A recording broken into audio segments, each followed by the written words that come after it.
My family started being blacksmiths after the American Revolution when they studied with the French blacksmith. You know, my dad was the village blacksmith in a little town. He kept everybody's lawnmowers running and welding machines and making up things to keep people working. I grew up on a small farm in a happy little place. I think there were a lot more happy places in the 50s for everybody, whether, you know, wherever you were. The way I grew up and how my dad made me learn stuff, I never was really worried about not being able to make a living. So I don't know, that kind of made me a little more brave in terms of taking on an adventure that most people didn't at that point. When I got into Mills graduate school and I came to California, I don't know, I feel like I was shot out of a cannon for a lot of reasons coming out of Kentucky at that point. I was working as a regular Western carpenter, so I ran into this Japanese carpenter named Makoto Imai who was doing a demonstration. And I saw a flyer that talked about him and that he was a Japanese tea house carpenter. I didn't know anything about any of that, tea houses or tea ceremonies or much Japanese culture. I'd studied Zen and stuff in college. It was all very abstract. So when I met him, it was kind of Zen in action. I really found it fascinating because of the joinery and the construction and the tools and the wood and the design. So it really incorporated a lot of things that I had that weren't really focused because I hadn't found my path. So this became more or less my platform for me to work out a lot of things other than just making a living. These ideas are what really inspired me, and I realized that with the carpentry, there were so many ideas there that were nonverbal, that there was like a universal language of studying the joinery, looking at each culture, whatever it was.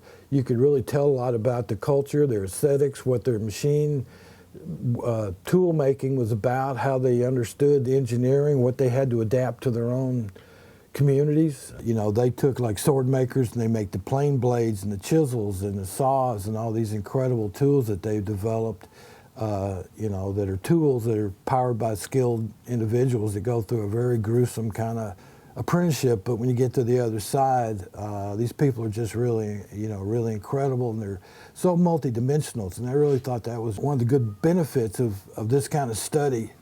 The joinery, the beauty, and the craftsmanship was definitely there, and there was some really objective criteria that you could see how you were improving or what your deficits were, and you had to work on those. So, you know, being here, I've had people, you know, come through that I've met from, you know, from Japan and other places, and other Americans that I've known, and we've studied together and worked together, has, you know, really expanded, you know, the community in the sense of camaraderie with other people who are, you know, kind of struggling with the same levels of existence and meaning that I was searching for myself. You want to work over the whole stone, not just staying in the middle?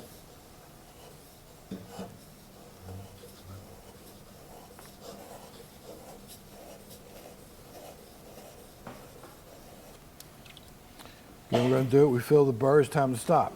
I got invited to do a demonstration at Laney because the guy that was the head of the department knew of Makoto, the guy I'd studied with. He'd known him back when he first came over.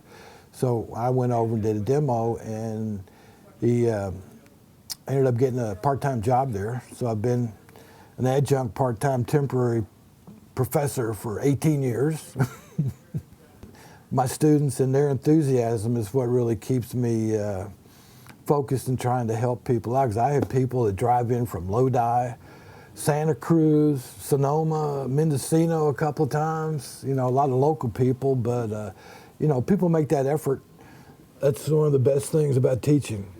You know, I mean, to have people actually start to get it and click, and you see something change in their eyes and their whole body posture changes, and they become much more assertive and not so timid. And not be so afraid of making mistakes. You know, I mean, people who don't make any mistakes in my class, I don't think learn anything. I mean, I don't know that I've ever made anything perfect. I do pretty good for a white boy, but you know, it's not perfect, and I'm not working for the emperor most of the time, so, you know, it passes inspection, but there's always something that could be doing a little better. The students in the community, you know, again, once we got up to a point where we had enough people who could do things that would stand up in the public. We did a big gate up at Merritt College, so me and probably 8 or 9 different students worked on this for a year and a half, doing all the fence work. We rebuilt 250 feet of fence and all the new gates at the Japanese Garden in Oakland. I had this job that we were working on for about the last year of redoing all the display benches at the bonsai garden at Lake Merritt in Oakland, which is a real treasure that people don't know about. This community that's been developing through this stuff and the work that I've tried to do to turn people on and show them something different. 3 or 4 years ago, me and some other friends set up a nonprofit. It's called Kezurou-kai USA. We are the only group outside of Japan, excuse me, that got a charter from Kezurou-kai Japan. They came over here and have been working with us, and again, I think they were surprised to find some people here who had been doing it for a while. They're Americans who went to Japan and went through the apprenticeship. There's a few Japanese national carpenters that are here that are within our group and working with us. And then there are people like me who didn't go to Japan, but we've been doing this and we're trained by Japanese carpenters and been doing it for 30 or 40 years. I started off, I didn't think I could do this because I wasn't Japanese.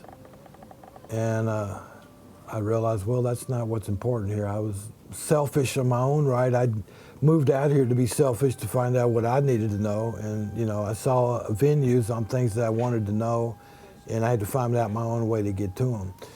This community that's been developing through this stuff and the work that I've tried to do to turn people on and show them something different, I'm just paying back people I can't talk to, and ancestors that go way back. I mean, I've really had a lot of opportunities to work with some really fantastic founded people in the culture. When I saw Makoto and Mai working, just hooked me right back up into that with something that was really intriguing and open, and the philosophy and the architecture and the aesthetics. It was just really totally involving. And after being involved in it very seriously for all of my adult life, I feel like I'm just getting to be a good student.